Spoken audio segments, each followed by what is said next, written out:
here at Huset Speedway for the U.S. Air Force Pit Walk Sioux Falls, or SUFU as I like to call it, edition.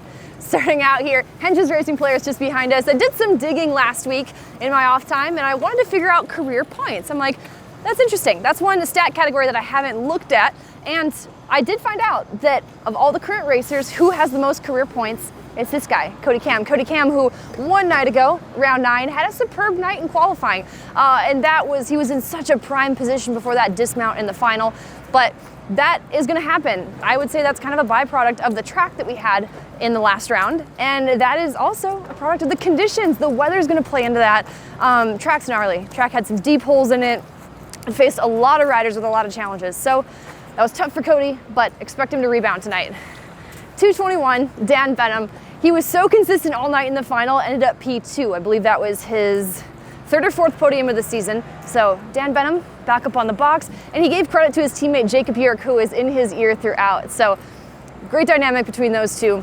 Great to see Jacob Yerk at these races and still heavily involved despite being out for the season on injury. Again, can't wait for his return.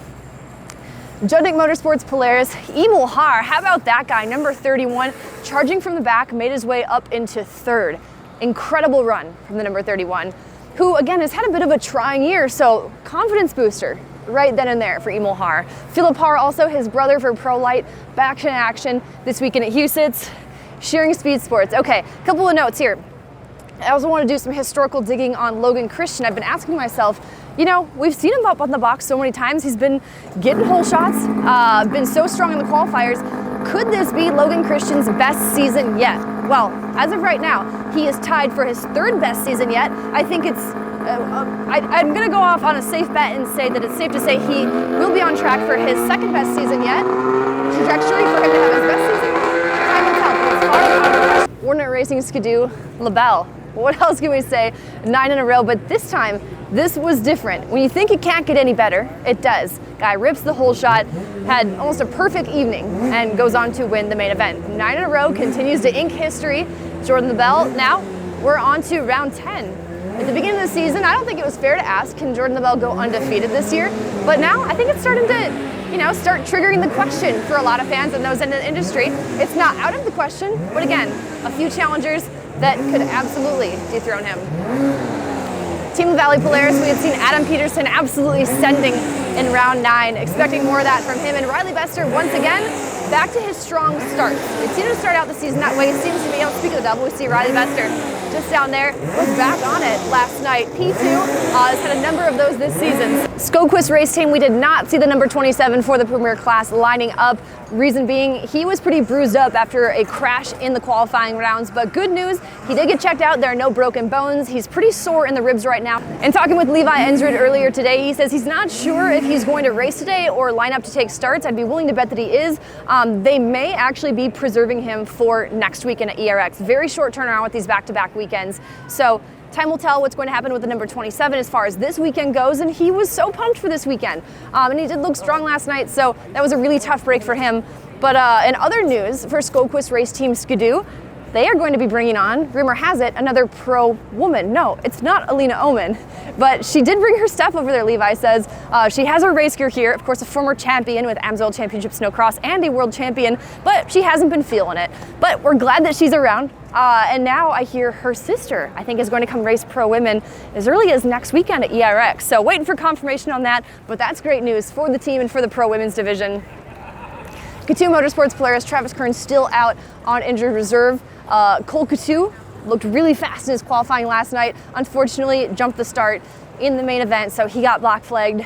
And over here on this side of the pits, we have a West Coast Customs Racing Skidoo, Tasha Lang and Anna Hauger slicing and dicing last night in the Pro Women's Final. We had seen that a round ago, the last few rounds actually in the Pro Women's class, so it's really been electrifying amongst the top 5, and Tasha Lang's been a big part of that. Adam S. Johnson for Pro-Am Plus 30 is out on injury, I believe, for the rest of the season, if I'm not mistaken. So definitely puts a dent in Pro-Am Plus 30 with him missing a guy who's been on the podium a number of times this season. Pitted next to West Coast Customs Skidoo, Zanster Motorsports, Fredalone Racing Polaris.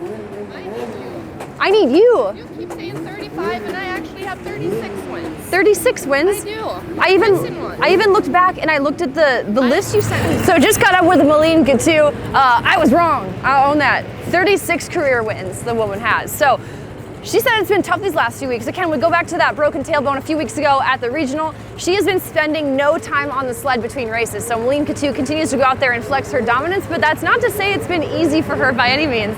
Elias Ischel, big win for him, his third win of the season in round 9. Could there have been a better race between him and Cody Cam if Cody Cam had not dismounted in the main event?